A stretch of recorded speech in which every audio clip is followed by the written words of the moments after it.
Good day, everybody. Good day. I know that everyone's connecting as we're speaking. So first and foremost, thank you so much for joining us. I have to let you know that we are recording. So if you don't want to be a part of the recording, please sign up now. Otherwise, the recording will be available later. Kasha, I got to say, man, I'm so excited for this one.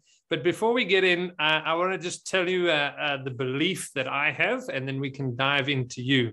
So I firmly believe that health is more than what you just eat and drink, whether you exercise or whether you avoid certain foods. I firmly believe that health is diverse, dynamic, and deliberate.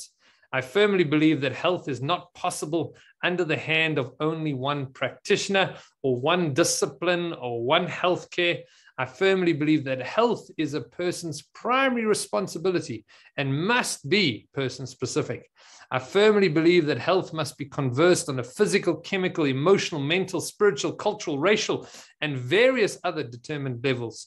And I firmly believe that there must be a better way than what is our current status quo. So with all of that being said, Kasha, welcome. Thank you very much for joining us. For those who don't know, Kasha is more than just an optometrist, and hopefully she's going to blow your brains around. I remember meeting you, Kasha, and then just like going, wow, there's just so much knowledge there.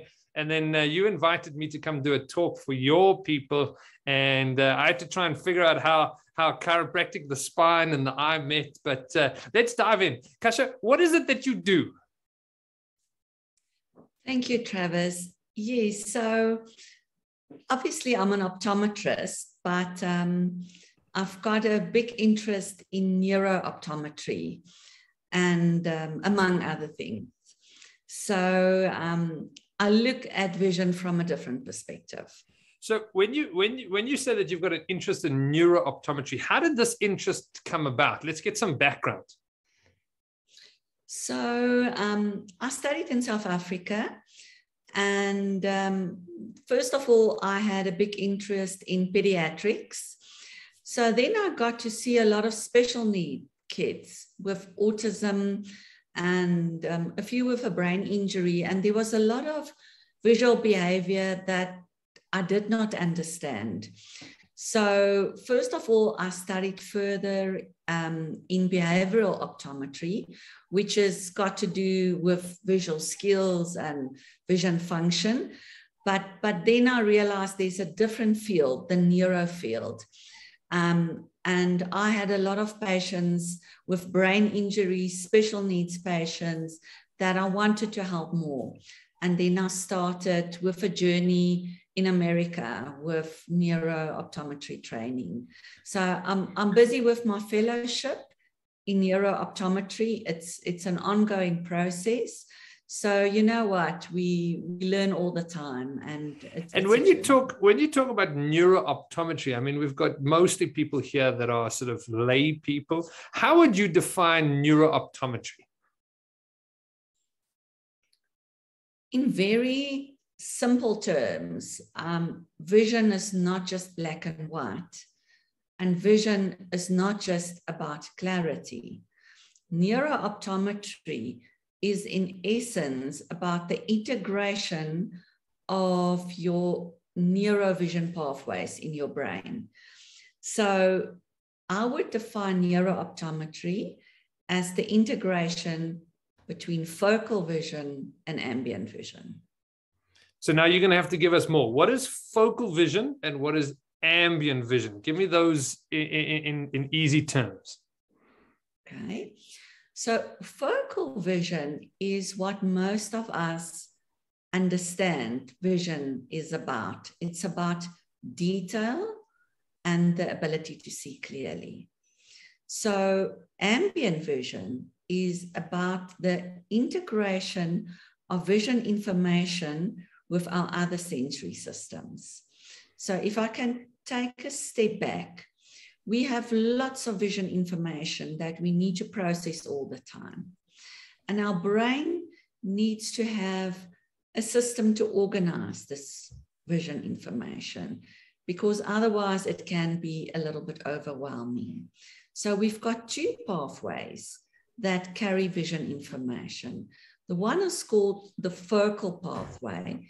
That take the information from the eye to the occipital cortex. The vision information go with the optic nerve, and we get all these chemical impulses, and it's transferred to the back of the brain, and then we realize, okay, this is the detail we see. But that vision does not have any integration with your other senses.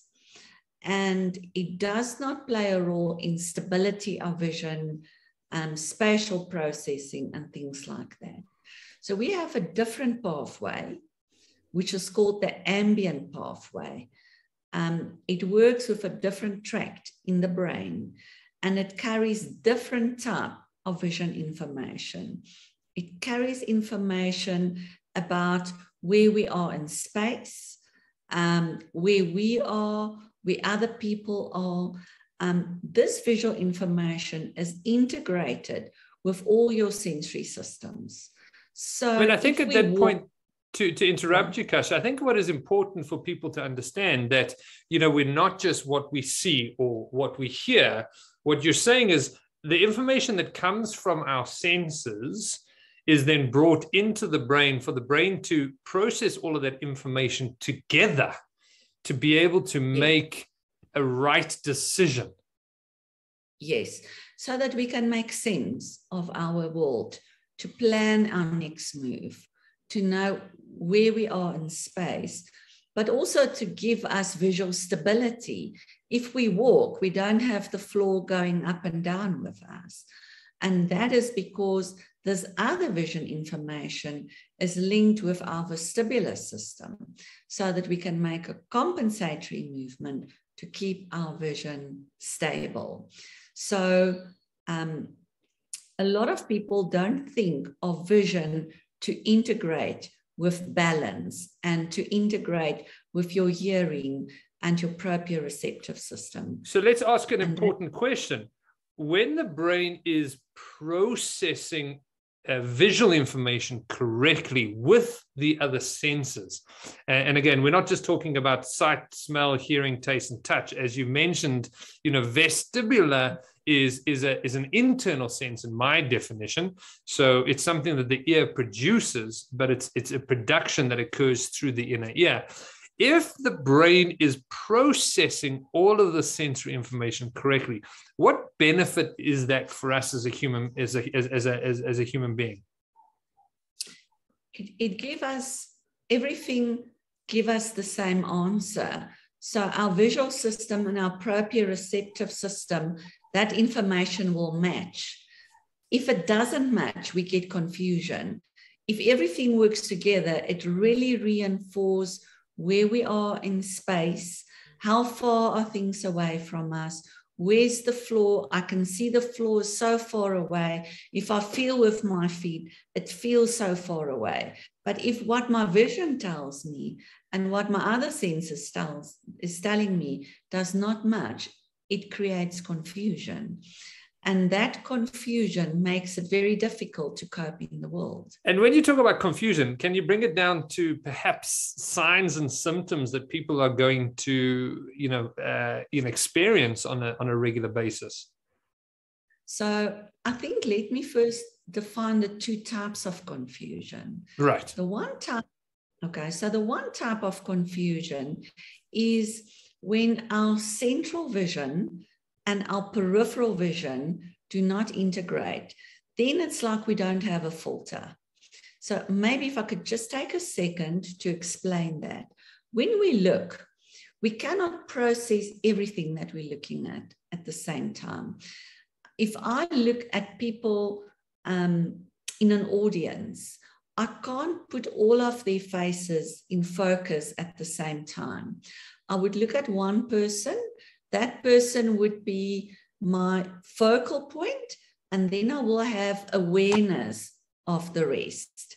So I'll always have this filtering system that I focus on some information and I have awareness of other information. So that's your focal and your ambient system. If those don't integrate, simple examples are I'm trying to read, but I'm unable to focus on one word. I want to look at all the words at the same time. And then I'm getting lost in a sea of words. And that can create a lot of reading problems, a lot of comprehension problems. And what we need to realize with neurological vision difficulties, it's a spectrum. It can be mild, where the patient is almost not aware of it, where it can be totally disabilitating. I've seen a girl today, she was in a motor vehicle accident. She can read a word, but the moment you put that word on a page, she cannot, there's no comprehension. And it's about this inability to filter information. So the one confusion is, I don't know where to look and I'm distracted by everything. So the other type of distraction or difficulty we have is if our vision sensors do not integrate with our other sensory sensors. So I had a stroke and the left side of my body is weakened. So my proprioceptive system on that side is affected. But now I'm also leaning to the one side because visually, I think if I'm leaning to the one side, I'm straight. So that is going to affect that patient's ability to walk because he might have a hemiparesis or a weakness on the one side of the body that will affect his motor ability. But if you have a visual component to that, that patient have no idea of visually where he is and that his proprioceptive and vision give him the same information. If you also get different information from your visual system to your vestibular system, you will get that when a patient, that they can't process movement. So the one easy example is motion sickness or car sickness. It's an inability of the focal and the ambient and the vestibular system to integrate during movement. So we are unable to process the movement. We get nauseous, we feel weird. Well, I'm gonna butt in with you right now, Kasha. My wife is going to be super excited to know that maybe there's a solution to her car sickness, because whenever I'm driving, she gets car sick. There's definitely a solution, Travis. If a patient have a vestibular malfunction, which is like a cerebellum problem or a pure vestibular problem, they still need their vision. So maybe we cannot fix the problem in the inner ear, but if we stabilize the visual system, I can reduce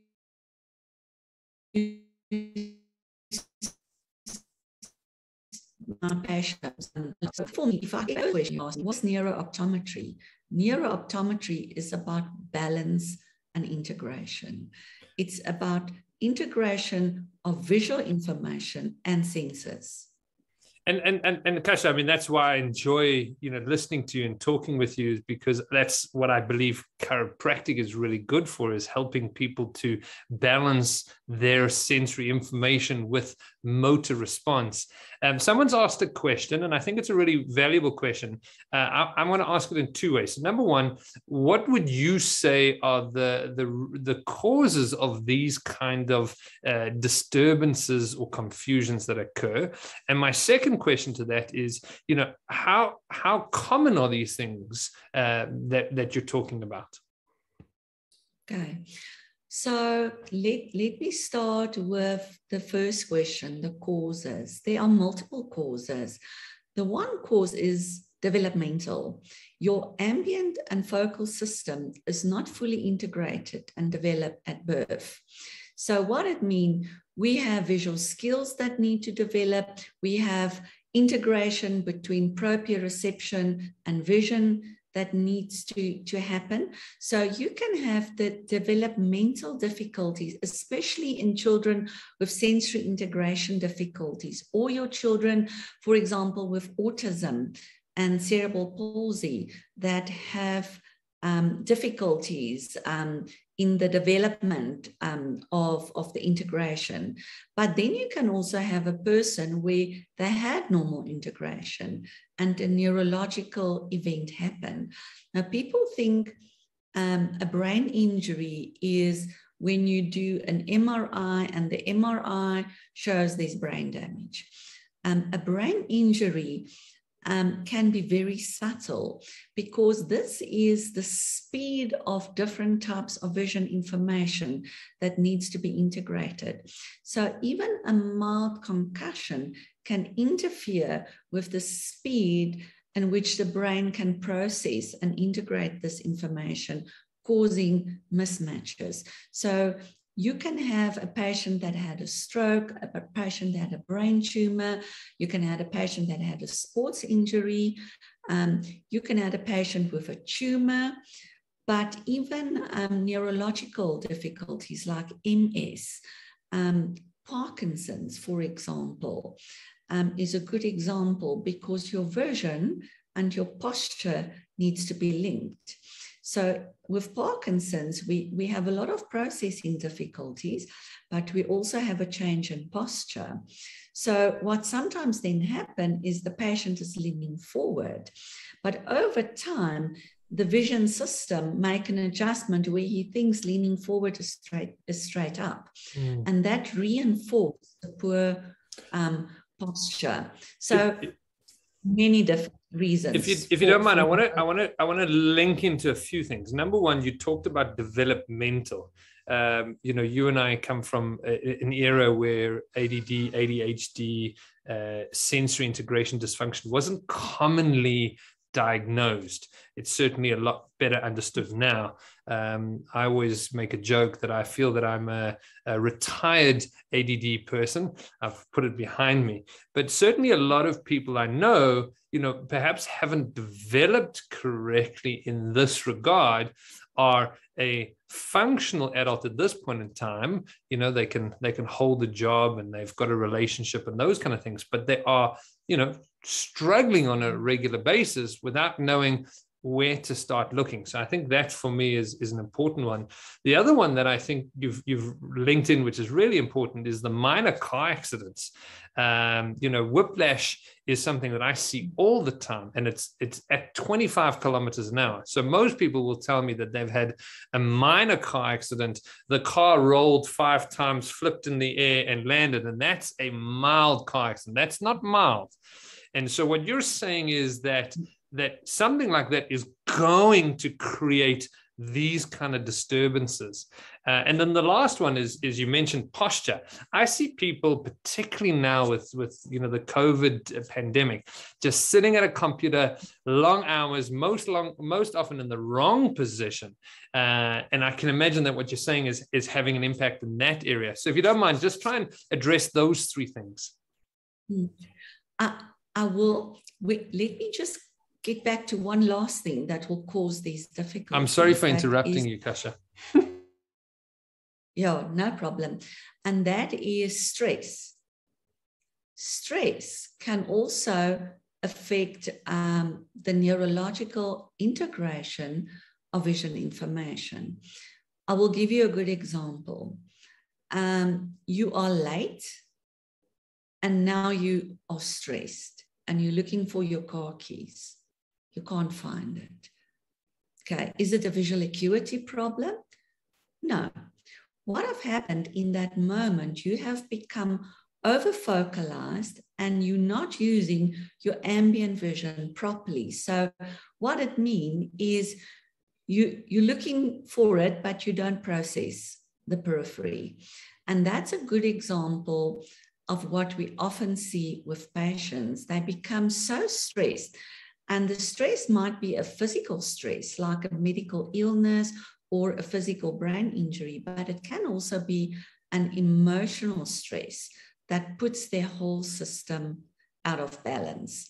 So definitely you have the developmental causes, then you have your subtle brain injuries, posture, and then stress. So that is to conclude what causes this. Now you need to remind me, what was the other question? The three conversations. So number one, the developmental stuff.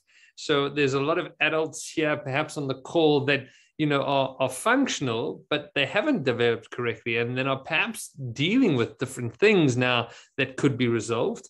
And then I mentioned about that. Okay, so for example, ADD, ADHD is often a problem to filter information. It can be a problem to filter auditory information, proprioceptive information, but specifically visually. So what we say, part of this neurological pathways is to help us to focus on something, to be absolutely aware of the rest, but not to be distracted. And then if I need to shift my point of attention, I can do that. So if my focal and ambient are not well integrated, I'm distracted by everything. And I don't know where. So what you're saying is I can send my employers to come to you and you can make them more effective employees. Yes, if they have a problem, to maintain focus on visual information. And it's a huge thing, because if you can't focus on vision information, it affects your learning and a lot of things. And this causes a lot of problems for kids. And I would say a lot of adults that I see, are on a concerta or a Ritalin derivative of some sort, because focus or concentration is difficult. And I'm not saying that they don't need it, but certainly in those aspects, understanding whether the eye is giving you that visual, perception and understanding correctly, I think that's valuable in those situations. And maybe I can interrupt myself here with 2 points. The one is, I think dyslexia is a big thing. So what happened with the neurological pathways and reading is you need to look at a word and then you process that word. But then your ambient vision need to signal for your eyes where to move next. If that signal is not processed quickly enough, the eye would make a movement to the wrong word. And now your brain can't suppress that. So that is also a developmental thing that can really then impact on your reading. So you have the ability to focus on the information, but it's also that signal of where must I move my eye next that needs to be quickly and in time, because otherwise it's going to mess up my reading.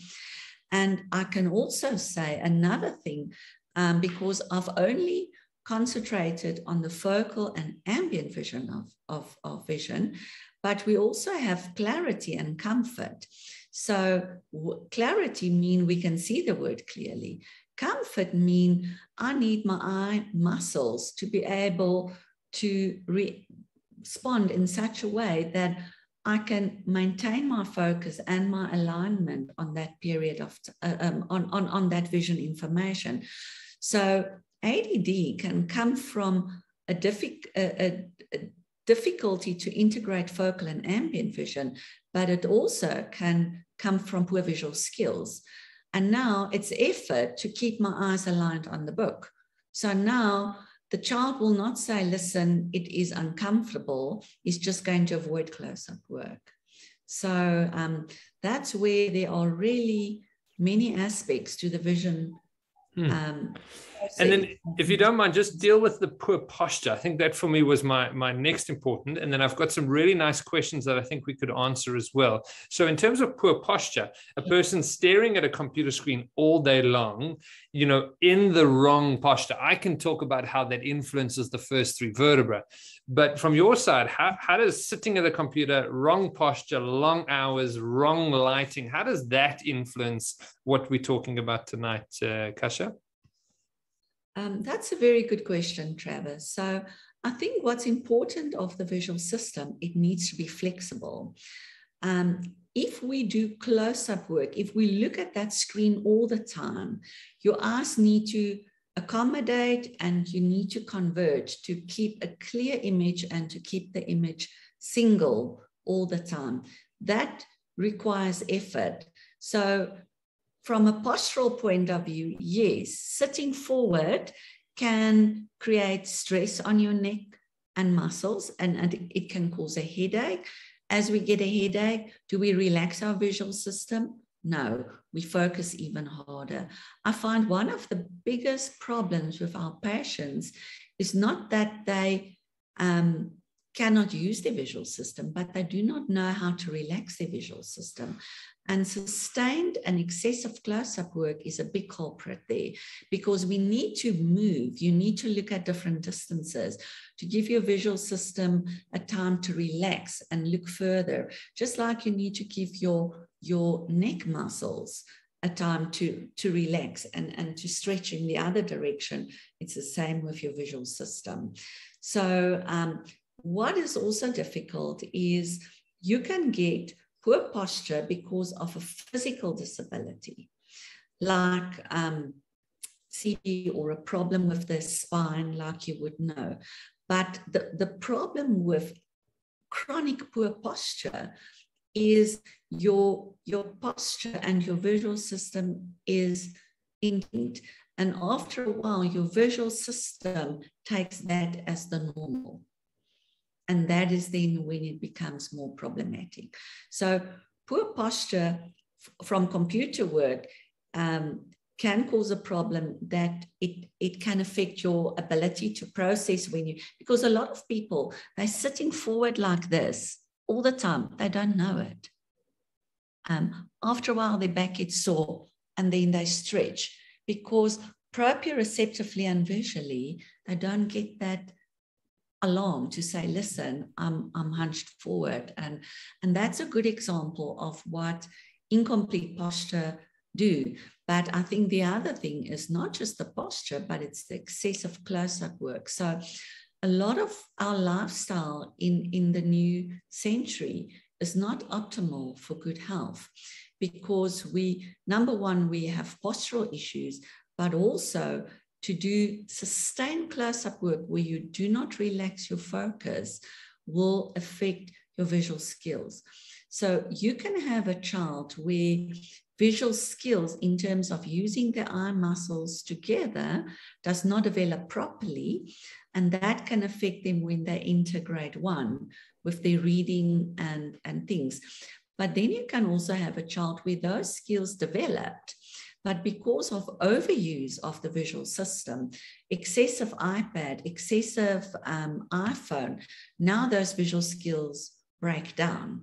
Sure. And so that's the other thing that you need to look at. There's also a muscle component to the visual system. Casha, I'm gonna interrupt you now because we've only got 10 minutes left, and I know that there's some nice questions. So the one gentleman asks, how does the eye, I'm going to summarize his question, how does the eye influence people as they get older and they are prone to losing balance and falling?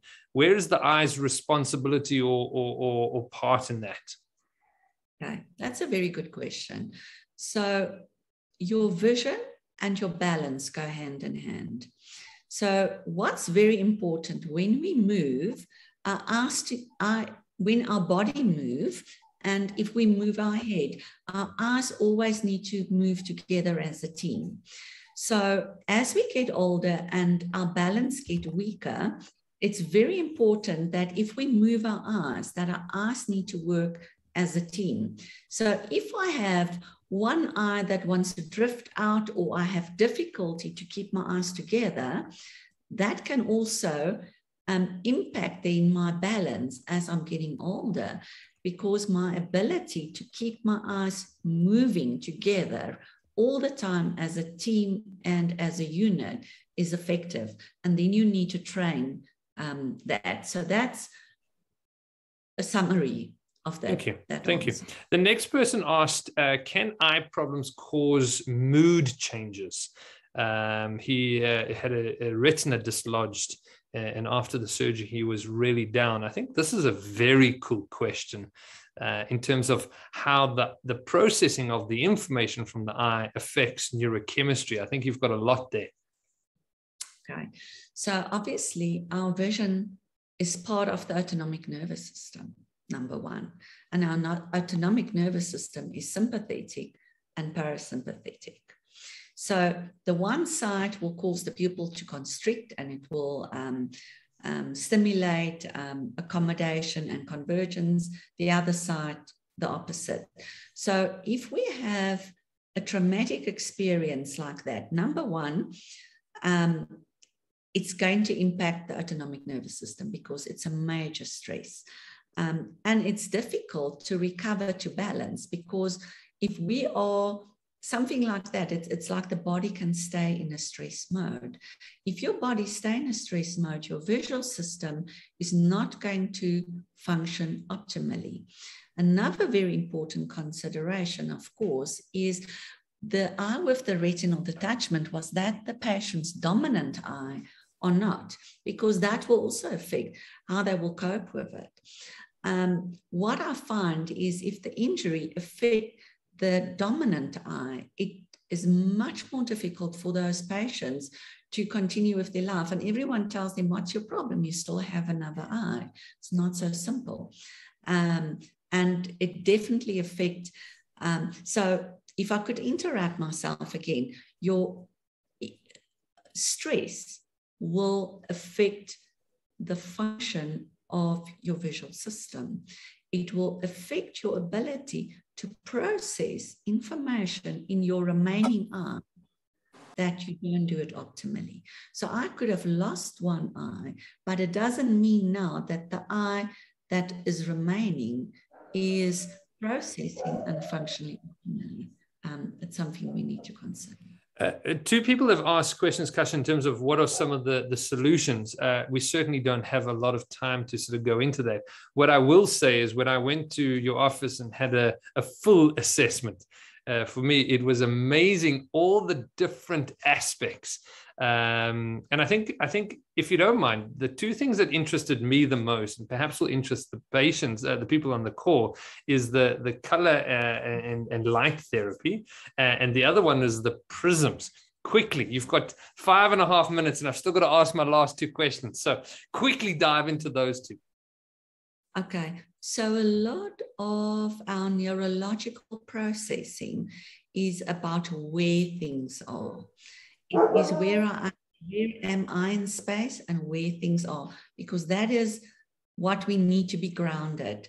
So what we can do is we need to train the neurological pathways.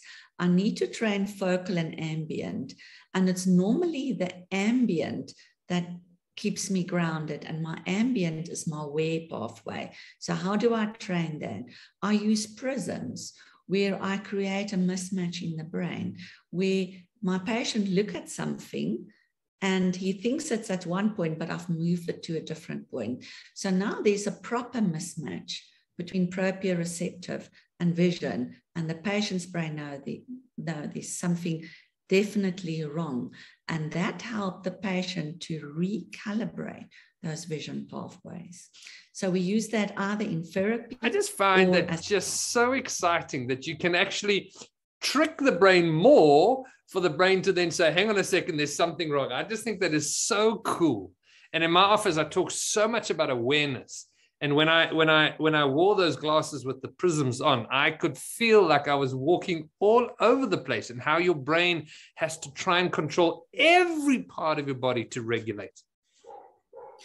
And I want to mention, Travis, you don't have a cerebellum problem. You haven't had, as far as I know, a brain injury problem. No.